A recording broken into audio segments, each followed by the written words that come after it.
Docteur, mon enfant de 9 mois ne mange plus correctement depuis quelques semaines. Il refuse tout ce que je lui propose. Tout ce qui l'intéresse, c'est le sein. J'ai l'impression qu'il maigrit, pourtant il est plein de vie. Je suis désespérée, j'ai l'impression que je ne m'y prends pas bien. Bonjour et bienvenue sur Pédiatrique GuideHub. Ce témoignage, c'est peut-être le vôtre. Ce sentiment d'impuissance, de doute, cette angoisse qui monte à chaque repas. Vous n'êtes pas seul, loin de là.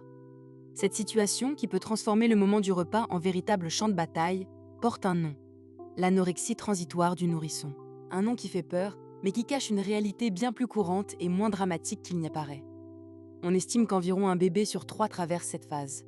Oui, 1 sur 3. Dans cette vidéo, nous allons dédramatiser la situation. Nous allons comprendre ensemble pourquoi votre bébé, qui mangeait si bien, semble soudainement en guerre contre la cuillère. Nous verrons que ce n'est ni un caprice, ni une maladie grave dans la plupart des cas, mais une étape normale de son développement. Et surtout, nous allons vous donner des outils concrets, bienveillants et efficaces pour transformer cette période de conflit en une nouvelle étape de découverte et de complicité avec votre enfant. Restez avec nous. Alors, qu'est-ce que l'anorexie du nourrisson? Il est crucial de la définir correctement. C'est un trouble transitoire du comportement alimentaire. Le mot-clé ici est transitoire. Il s'agit d'une baisse ou d'un refus de l'appétit chez un bébé qui, jusque-là, s'alimentait bien. Elle survient le plus souvent entre 6 et 18 mois, pile au moment de la diversification alimentaire. La première chose à comprendre, c'est que ce n'est pas un caprice. Votre bébé n'essaie pas de vous manipuler. Il exprime quelque chose de profond. Le plus souvent, il s'agit de ce que les spécialistes appellent la néophobie alimentaire. Littéralement, la peur de la nouveauté. Imaginez, depuis sa naissance, le monde alimentaire de votre bébé se résume à une seule chose, le lait. Une saveur, une texture, une couleur, une température constante et rassurante. Et soudain, on lui présente un univers de sensations inconnues. Une purée de carottes oranges et sucrées, une compote de pommes granuleuses, un brocoli vert au goût amer. C'est un véritable choc sensoriel. Pour certains enfants, cette découverte est une aventure excitante. Pour d'autres, elle est source d'inquiétude. Il leur faut du temps, beaucoup de temps, pour apprivoiser ces nouveautés. Mais il y a une deuxième raison, tout aussi importante, la découverte de l'autonomie. Vers 8 ou 9 mois, votre bébé comprend une chose fondamentale. Il est un individu à part entière. Il réalise qu'il a un pouvoir, celui de dire non. Et le repas est le premier terrain de jeu idéal pour tester ce nouveau pouvoir. En refusant la cuillère que vous lui tendez, il ne refuse pas seulement la purée, il s'affirme. Il vous dit « Je suis là, j'ai mon mot à dire ». C'est une étape saine et essentielle de son développement psychologique. Le vrai problème commence lorsque notre réaction de parents, guidée par l'inquiétude, est inappropriée. Si nous nous fâchons, si nous insistons, si nous forçons, le repas devient un moment de stress. Le bébé associe la nourriture à un conflit. Un cercle vicieux s'installe. Plus vous stressez, moins il mange. Moins il mange, plus vous stressez. S'il y a une seule règle d'or à retenir, c'est celle-ci. Ne jamais, jamais forcer un enfant à manger. Forcer un enfant, c'est contre-productif et dangereux. Physiquement d'abord. Vous lui faites courir un risque de fausse route, c'est-à-dire que l'aliment peut passer dans les voies respiratoires au lieu de l'œsophage, avec des conséquences qui peuvent être graves. Mais les dégâts psychologiques sont encore plus profonds. En forçant votre enfant, vous lui envoyez des messages terribles. Tu ne sais pas ce qui est bon pour toi, tes signaux de faim et de satiété ne sont pas valables, manger est un acte de soumission, pas de plaisir. Vous créez une relation négative et anxieuse avec la nourriture qui peut laisser des traces pendant des années, et parfois même faire le lit de futurs troubles du comportement alimentaire à l'adolescence ou à l'âge adulte. Le repas doit rester un moment de plaisir, de partage et de découverte, pas un bras de fer. Vous êtes le parent, vous décidez du quoi, du quand et du où l'on mange.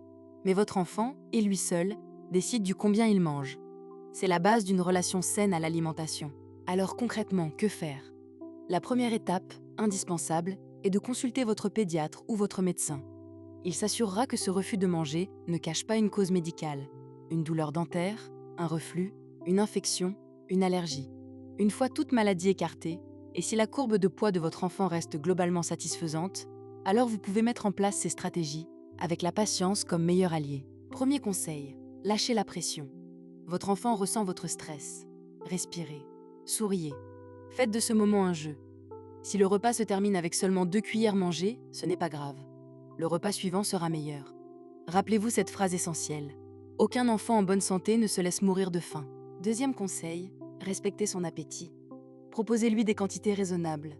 S'il finit, vous pouvez lui en proposer encore un peu. S'il détourne la tête, serre la bouche ou repousse la cuillère, Le message est clair, je n'ai plus faim. Le repas est terminé. Ne négociez pas.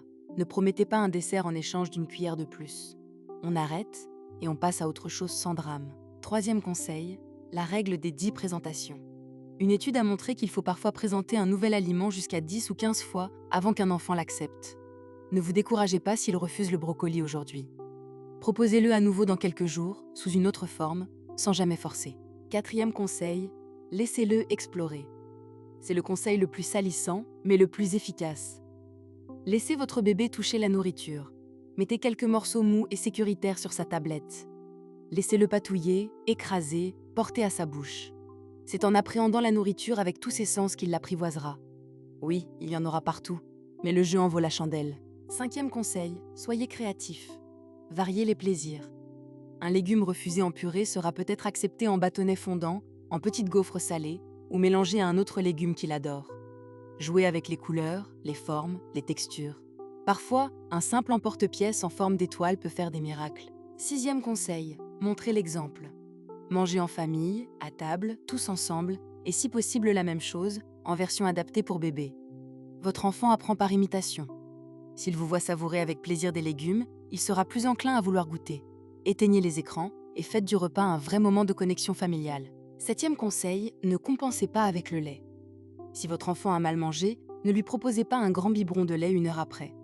Attendez le prochain repas ou le goûter, sinon il comprendra vite qu'il lui suffit de refuser les solides pour obtenir son lait bien aimé.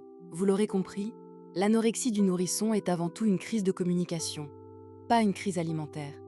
C'est une phase d'affirmation de soi, une étape de développement normal et même saine. En tant que parent, notre rôle n'est pas de gagner la bataille, mais de guider notre enfant avec patience, confiance et bienveillance. Manger, ça s'apprend. Comme marcher, comme parler. Et comme tout apprentissage, il y a des avancées et des reculs. Votre mission est de fournir un cadre sécurisant et une offre alimentaire variée. La mission de votre enfant est de grandir à son rythme. Faites-vous confiance et surtout, faites-lui confiance. Il est le seul à connaître sa faim. En respectant ces signaux, vous lui offrez le plus beau des cadeaux, une relation saine et joyeuse avec la nourriture pour toute sa vie. Si cette vidéo vous a aidé, n'hésitez pas à la partager à d'autres parents qui pourraient en avoir besoin et à vous abonner à Pediatric Guide Hub pour plus de conseils sur le développement et le bien-être de vos enfants. Partagez-nous votre expérience en commentaire. Quelles sont vos astuces pour les repas de bébé? À très bientôt. Prenez soin de vous et de vos petits bouts de chou.